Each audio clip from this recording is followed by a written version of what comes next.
আমি মনে হয় নিলয় ভাইয়াকে শেষ দেখাটাও দেখতে পারবো না। আর শেষবারের মতো বলাও হলো না, নিলয় ভাইয়া এই পদ্ম ফুলের অভিমান তুমিও বুঝলে না আমার ভালোবাসাটা। তোমাকে আজও বলা হয়নি আমি তোমাকে কতটা ভালোবাসি। তারপর তো চোখ দুটো আপনা আপনি বন্ধ হয়ে গেল। ঘটনাটি শোনার পর মনে হচ্ছিল যেন সবকিছু আমার চোখের সামনেই ঘটেছে। এর মধ্যে ডাক্তার এসে এমন কথা বলে গেল যে তা শুনে নিলয় আর নিজেকে কন্ট্রোল করতে পারলো না। আম্মু আমার পদ্মকে এনে দাও, আমি ওকে ছাড়া থাকতে পারবো না। আমি কথা দিচ্ছি আমি কখনো অভিমান করে দূরে সরে যাব না। আম্মু তবু ওকে এনে দাও আমার কাছে, আমার পদ্মকে এনে দাও। আমি যদি আজকে না যেতাম তাহলে এসব কিছুই হতো না, আমার পদ্ম এতক্ষণ আমার কাছেই থাকতো। কিন্তু আমি বুঝিনি আম্মু আমার পদ্ম এতটা ভালোবাসে আমাকে, ওকে রেখে চলে যাচ্ছিলাম। আমাকে শাস্তি দাও আম্মু, না হলে আমার পদ্মকে আমার কাছে ফিরিয়ে দাও। নিলয়ের আম্মু যেন এক অন্যরকম নিলয়কে দেখছেন, নিজের ছেলেকে এভাবে কখনোই কাঁদতে দেখিনি। আর যেন ছোট বাচ্চাদের মতো হাউ মাউ করে হাত পা ছড়িয়ে কান্না করছে। পদ্মকে ওটি থেকে বের করে আলাদা একটা রুমের মাঝে রাখা হয়েছে। পাশে একটা নার্স দাঁড়িয়ে আছে, মুখে অক্সিজেন মাস্ক, মাথার চারপাশে ব্যান্ডেজ, চোখগুলো বন্ধ, ঠোঁটগুলো যেন শুকিয়ে গেছে। কেমন যেন বুকটা মোচড় দিয়ে উঠছে। পদ্মকে এভাবে দেখতে হবে তা কখনোই ভাবিনি। আর সহ হচ্ছে না এরকম। চোখের পানি ছেড়ে দিয়ে ভাবে নিলয়। এতক্ষণ ও ওই রুমের সামনে জানালা দিয়ে পদ্মকে দেখতে থাকে আর কথাগুলো ভাবে, কারণ নার্স ছাড়া অন্য কারো প্রবেশ নিষেধ। তাই বাহিরে থেকেই দেখছে নিলয়। ফিরে আয় পদ্ম, দেখ আমি চলে এসেছি, আর যাবো না তোকে ছেড়ে, তুই আমাকে ছেড়ে যাস না পদ্ম। পেছন থেকে নিলয়ের আব্বু এসে নিলয়ের কাঁধে হাত রেখে বলে, এখন তুমি শান্ত হও নিলয়, ভরসা রাখো আল্লাহর উপর, সব ঠিক হয়ে যাবে। কখন ঠিক হবে আব্বু? ডাক্তার কেন বললো মাথায় আঘাত পেয়েছে, অনেক রক্ত ঝরেছে, 1 ঘন্টার আগে জ্ঞান না ফিরলে পদ্মকে বাঁচানো যাবে না। কেন এভাবে বললো আব্বু? আমার পদ্মর কিচ্ছু হতে পারে না বাবা, দেখো আল্লাহর উপর কারো হাত নেই। ডাক্তাররা তো চেষ্টা করে বাঁচানোর, কিন্তু বাকিটা তো উপর আল্লাহর হাতে। তুমি চলো আমার সাথে, এশার নামাজ পড়ে আল্লাহর কাছে পদ্মকে চাইবে। হ্যাঁ আব্বু ঠিক বলছো। আমি এক দৌড়ে হাসপাতালের পাশে একটা মসজিদ আছে সেখানে চলে আসলাম। পেছন পেছন আব্বু আসলো, অজু করে নামাজ পড়ে নিলাম। 1 ঘন্টা পার হয়ে গেছে, কিন্তু ডাক্তাররা এখনো কোনো খবর দিতে পারেনি। নামাজ পড়ে এসে দেখি পদ্মকে আবারও ওটিতে ঢুকানো হয়েছে। কি হয়েছিল বা এখন কেমন আছে এখনো জানা যায়নি। আম্মু জিজ্ঞেস করলেও কি হয়েছিল তা শুনতে পারেনি। আমি আব্বু আম্মু 3 জন ওটির সামনে দাঁড়িয়ে পায়চারি করছি। প্রায় 1 ঘন্টা পর একজন নার্স এসে আমাদেরকে কিছু ঔষধ আনতে বলল আর আল্লাহকে ডাকতে বলল। কেন জানি মনের মধ্যে একটু আশার আলো দেখতে পেলাম, মনে হচ্ছে মনটা বলে উঠলো আমার পদ্ম ঠিক হয়ে যাবে। তাড়াতাড়ি করে ঔষধ নিয়ে এসে দিলাম। 20 মিনিট পর ডাক্তার বের হয়ে এসে বলল, মনে হয় না আর সমস্যা হবে, তবে ঠিক হলেও ওনাকে কখনো কোনো কিছু নিয়ে প্রেসার দেওয়া যাবে না। লক্ষ্য রাখতে হবে রোগী যেন কখনো কোনো কিছু নিয়ে উত্তেজিত না হয়, না হলে কিন্তু আবারও ডাক্তারকে আর কিছু বলতে না দিয়ে বলে উঠলাম, না না আমরা ওকে কোনো কিছু নিয়ে প্রেসার দেব না। ডাক্তার মুচকি হেসে বলল, সেটা ভালো। আর হ্যাঁ, আপনার মতো ছেলে কমই আছে যে তার বউকে এত ভালোবাসে। আপনাকে দেখে যা বুঝলাম মেয়েটা বড়ই ভাগ্যবতী। 1 ঘন্টা ধরে বসে আছি পদ্মের পাশে। অপারেশন শেষে আবারও ওই রুমটাতে রাখা হয়েছে পদ্মকে। একজন নার্সও আমাদের সাথে আছে। আমি মাথার পাশে আর মা পায়ের কাছে বসে আছে। আব্বু মনে হয় বাহিরে গেছে খাবার আনতে। এর মধ্যে পদ্মর বাবা আর ওদের পাশের বাসার একটা ছেলে আসে। পদ্মর বাবার দুটো চোখ ফুলে আছে, মনে হয় সারা রাস্তা কান্না করতে করতে এসেছে। এসে পদ্মকে দেখে থমকে যায়। মেয়ে মানুষ হলে মনে হয় এতক্ষণে সামনেই কেঁদে দিত, কিন্তু ছেলে মানুষ তো আড়ালে কাঁদলেও সামনে সবার সামনে পাথর হয়ে যায়। আমার কাছে আসলে আমি উঠে দাঁড়িয়ে মামাকে বসার সুযোগ করে দিলাম। উনি পদ্মর মুখের দিকে তাকিয়ে এক হাত দিয়ে চোখের পানিগুলো মুছে দিচ্ছিলেন। এরই মধ্যে আব্বু খাবার নিয়ে এসে গেছে। আর মামার সাথে আসা যে ছেলেটা তাকে আমি চিনি। পদ্ম ওনাকে ভাইয়া বলে ডাকতো,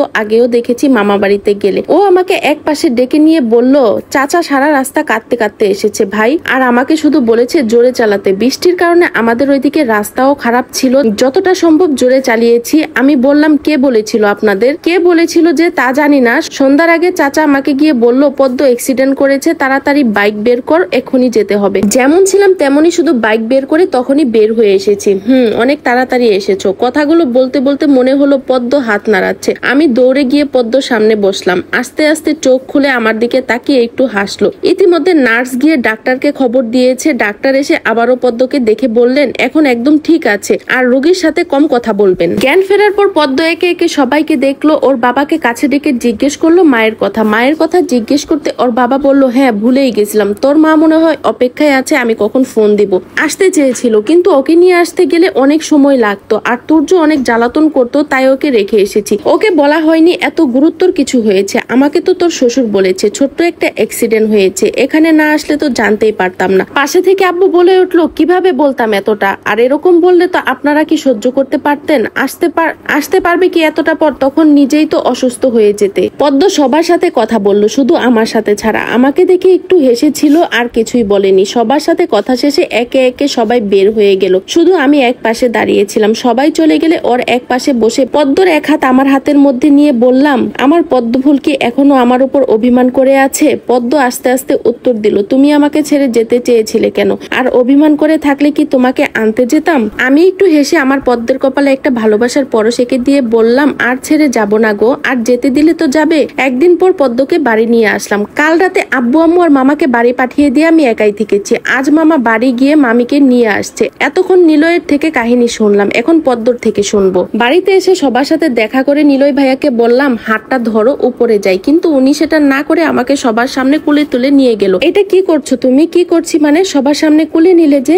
আমার বউকে আমি কুলে নিয়েছি, কার কি ধ্যাত বলে ওনার গলা জড়িয়ে ধরলাম। সেই দিন থেকে শুরু হলো আমার যত্ন, আর কোনো ছাড় নেই। প্রথম দিন থেকে তরল জাতীয় খাবার খেয়েছি, কিন্তু তারপর থেকে সকালে দুধ, ডিম, কলা, 10টার মধ্যে ভাত, 12টার মধ্যে গোছল, তারপর আবার ভাত। 1.5 মাসে 43 কেজি থেকে 52 কেজি হয়ে গেছি। নিলয় ভাইয়া পড়াশোনা একদম নিষেধ করে দিল। সময় চলমান, তাই দেখতে দেখতে 5টা বছর কেটে গেছে। আমি আর সে আগের আমি নেই, অনেকটা পরিবর্তন হয়ে গেছে। বাবা অবসর নিয়েছে, নিলয় ভাইয়া ব্যবসার হাল ধরেছে, আর আমি আজ একজন সফল ডাক্তারের মাঝে একজন। সেদিন নিলয় ভাইয়া নিষেধ করলো, আমি কিন্তু তার কথা শুনিনি। একটু সুস্থ হতে না হতে আমি আবারও পড়াশোনা চালিয়ে গেছি, কেননা আমার স্বপ্ন ছিল ডাক্তার হওয়া। নিলয়ের মতো স্বামী আর এমন শ্বশুর বাড়ি পেলে পড়াশোনার সময় মাথায় প্রেসার পড়বে না। যখনই কোনো সমস্যা হতো, নিলয় ঠিক কিছু না কিছু করে আমার মন ভালো করে দিত। আজকে বহু বছর পর নানি বাড়ি যাব। নিলয়কে রেডি হতে বলে আমি নিজেও রেডি হয়ে নিয়েছি। পরশ পাথরকে আগে রেডি করে দিয়েছি। পরশ পাথর এসে বলেছে, পাপা আমরাও যাব। হ্যাঁ তোমরাও যাবে, একদম দুষ্টুমি করবে না কিন্তু।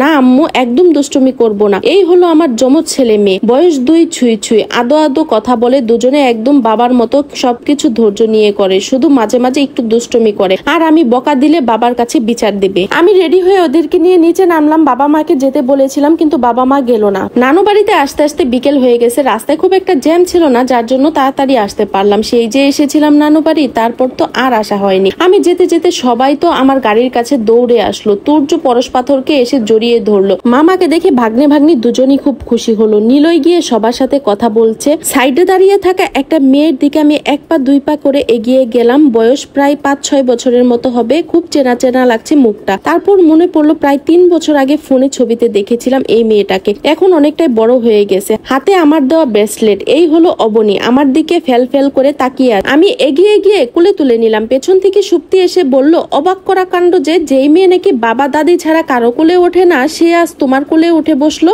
যাকে নাকি সে কখনো দেখেইনি। আশেপাশে অনেকে এসে বলল, আসলেই তো অবনী পদ্মর কোলে উঠেছে, যাকে সে কখনো দেখেনি। আমরা নিতে চাইলে তো চিল্লিয়ে দৌড় দেয়। অব্রের কথা উঠতেই বললাম, অব্র ভাইয়া এখন কি করে? 6 মাস জেল খাটার পর এখন সে ওষুধের দোকান দিয়েছে, পাশাপাশি গরুর খামার, সাথে জমি জামা দেখাশোনা করে। তার দিনকাল কেমন কাটছে?